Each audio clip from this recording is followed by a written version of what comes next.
your definitive source for everything about the popular 1970s TV show. Now we can talk about Olivia Walton, the quiet heartbeat of Walton's Mountain, the woman whose presence was never loud, but whose love was felt in every room she entered, every prayer she said, every child she raised. Olivia Walton was more than a mother, more than a wife, more than a character on a television show. She was the soul of a family, the quiet strength behind a household, and the living example of love in I's purest form. From the moment she stepped into the Walton home, she brought with her a presence that was calm, kind, and deeply rooted in faith. She wasn't loud or flashy, but her impact was immeasurable. In every look, every word, every gentle touch, Olivia showed us what it meant to lead with the heart. She raised 7 children with patience, wisdom, and unwavering devotion, never missing a chance to teach them not just about right and wrong, but about compassion, humility, and the value of a simple life. She believed in prayer, not just at the dinner table, but in every moment, in joy and in sorrow, in peace and in pain. Her faith wasn't performative, it was personal, steady, and real.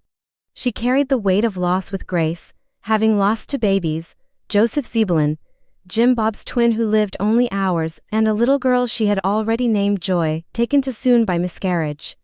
Yet through those deep sorrows, she never hardened. She never stopped loving. She didn't hide her tears, but she also never let grief steal her hope. That's what made her so powerful. She was strong not because she was perfect, but because she kept going, kept caring, kept believing. Olivia was a woman of tradition. Yes, she believed in good posture, in manners, in respect, but she wasn't stuck in the past. When she saw a bicycle at Ike's store and felt that spark of joy, she didn't ignore it. She rode it, laughed, and for a little while, became a girl again. When she got her hair permed and the family laughed, she didn't get angry, she joined in, showing that even a mother of 7 could embrace a little change, a little fun. She was protective, especially when it came to her children. She didn't believe in war, didn't want her boys to fight, and you could see the fear in her eyes whenever it was discussed. But when duty called, she stood tall, wrote letters, lit candles, and held the home together with quiet courage. She didn't always agree with her son's choices, Jason working at the Dewdrop and John Boy chasing his dreams far from the mountain, but she supported them because she knew love meant letting go, not holding on too tight. She was a peacemaker, a nurturer, a teacher, and a protector all in one. She welcomed strangers, cared for animals, and treated everyone with dignity, no matter their station in life. She didn't need grand gestures to show her love. It was in the way she stirred the soup, folded the laundry, sat by a sick child's bed, or held John's hand on the porch at night. She was old-fashioned in the best way, valuing honesty, hard work, family, and God. But she was also deeply human. She worried, she doubted, she got tired. And that's why we trusted her. That's why we loved her. Because she wasn't a saint on a pedestal, she was a woman doing her best, every single day.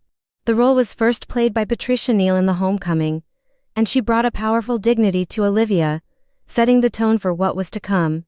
But it was Michael Learned who made the character immortal, stepping into the role with a soft voice, a warm smile, and a depth of emotion that earned her 4 Primetime Emmy Awards. For Outstanding Lead Actress in a Drama Series, a rare and extraordinary honor that few actors ever achieve. She was also a People's Choice Award winner and received 4 Golden Globe nominations, proof that her performance wasn't just respected by critics, but deeply loved by the public. She didn't play Olivia as perfect, she played her as real. And because of that, Olivia became more than a TV mom. She became a symbol. A reminder that strength doesn't have to shout. That love doesn't have to be dramatic. That a woman can be gentle and still be unbreakable.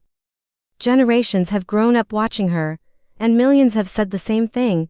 I wish I had a mother like Olivia. I want to be like her. She made me believe in goodness. And that's her legacy, not in awards or fame, but in the quiet way she made people feel seen, loved, and hopeful. In a world that often celebrates noise, Olivia taught us the power of stillness. In a time that forgets tradition, she reminded us of values that matter. She didn't save the world with headlines. She saved her family, one day at a time, one prayer at a time, one act of love at a time. And in doing so, she saved something in all of us. Olivia Walton wasn't just a character on the Waltons. She was the heart of the mountain. The light in the window. The voice that said, "Good night, John boy," and made you feel like you were home. But behind that light was a real woman, Michael learned, whose own journey was just as moving as the one she portrayed. When Michael was born, her father had expected a boy and had already picked the name Michael for the expected child. But when his first daughter arrived, he chose to keep the name anyway. And so Michael she became. She grew up in a family involved in American diplomacy, which meant she spent much of her childhood overseas. While living abroad, she attended an arts educational school, where she discovered her love for performance and decided to pursue acting as her life's work. By the time she returned to the United States, she knew what she wanted, but the road wasn't easy. By the time she was cast as Olivia Walton at the age of 32, Michael was at rock bottom. She had struggled for years with alcoholism, and after hitting a low point in her life, she finally accepted the truth: she needed help. She made the choice to get sober, and from that moment on, she rebuilt her life. She has said, with pride and peace, that she has been sober since 1977. That strength, that quiet courage, didn't just save her life, it shaped the way she played Olivia. There was a truth in her performance, a depth of peace and resilience, that came from real experience, from real healing. When she joined the Waltons, she was relatively unknown. To help audiences take her seriously in such a central role and to avoid confusion with her gender due to her name, she was billed as Miss Michael Learned, a small but meaningful detail that helped establish her as the matriarch of the family. And establish it she did. For several seasons, Michael brought Olivia to life with such consistency and warmth that many viewers couldn't imagine anyone else in the role. But after a few years, she began to feel something many actors fear: being trapped. She loved the show, she loved the family, but she started to feel limited by the role. Every episode seemed to follow the same rhythm: another cup of coffee, John, yes, dear. She called it the another coffee John syndrome. As a serious actress, she craved variety, challenge, growth. So she made a bold decision: she chose to leave the Waltons before the series ended. It wasn't out of anger or drama. It was out of respect for her craft. She didn't want to be typecast. She didn't want to be defined by one role for the rest of her life. And she succeeded. Just a few years later, in 1981, she starred in a new series called Nurse, playing a dedicated hospital worker balancing career and family. And once again, her performance was recognized. She won her 4th Emmy Award, proving that her talent went far beyond Walton's mountain. Michael didn't disappear after the Waltons. She stayed active in television, appearing many times in a number of daytime soap operas, bringing her signature depth and sincerity to every role. She's been married 4 times and has 3 sons with her first husband, Peter Donat, a talented actor who actually appeared on the Waltons in the episode The Prize, playing a former beau of Olivia's. That moment, husband and wife, playing ex-lovers on screen, was a quiet, touching full circle in her life. Michael has lived a full life, one of struggle, recovery, success, and reinvention. And through it all, she's remained grounded, humble, and grateful for the role that changed everything. And now, let's return to Olivia, the woman who still lives in our hearts. She wasn't just a mother of 7, she was a woman who constantly grew, even within the walls of that mountain home. Her life wasn't stagnant. She didn't just cook and clean and pray. She reached for more. In The Bicycle, she bought a used bike not just for fun, but for freedom, a small act of independence that reignited her joy and even brought her back to singing in the church choir. In The Air Mailman, she celebrated her birthday with a short airplane ride, a moment of pure wonder that lifted her spirit and reminded her there was a big world beyond the mountain.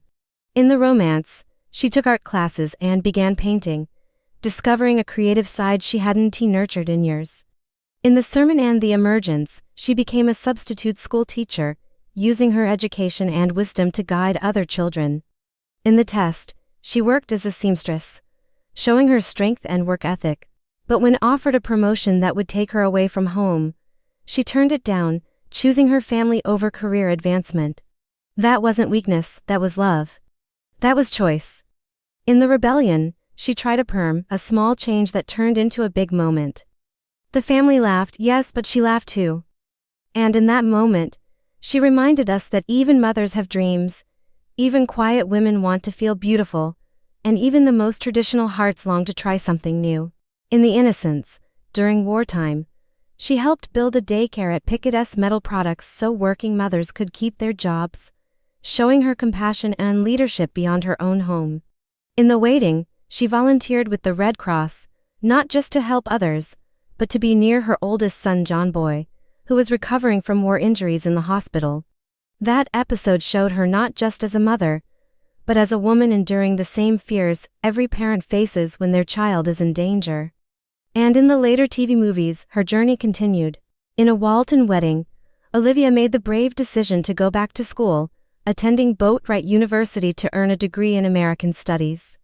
Then, in A Walton Easter, she became a full-time school teacher, finally stepping into a role that honored both her intelligence and her heart. She had grown. She had evolved. And she proved that a woman could be a devoted mother and still have dreams of her own. Olivia also faced health struggles, real, painful ones that showed her vulnerability. In the Easter story, she was stricken with polio, a terrifying illness that left her bedridden and fighting for her life. The episode was a powerful reminder of how fragile health can be, and how faith can carry you through. In The Milestone, she became distraught from the emotional and physical effects of menopause, a rare and honest portrayal for television at the time. In The Parting, Olivia began the recovery process from tuberculosis and had to leave Walton's mountain to recuperate in a sanatorium, one of only 2 times she was absent from the family. That separation was heartbreaking for her, for John, for the children. But it showed that even the strongest among us need time to heal. And when she returned, she came back with even greater appreciation for the life she had.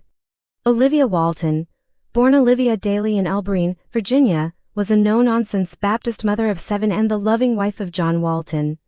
She cared deeply about her children's moral fiber and did her best to protect them from loose-moraled visitors and the evils of alcohol.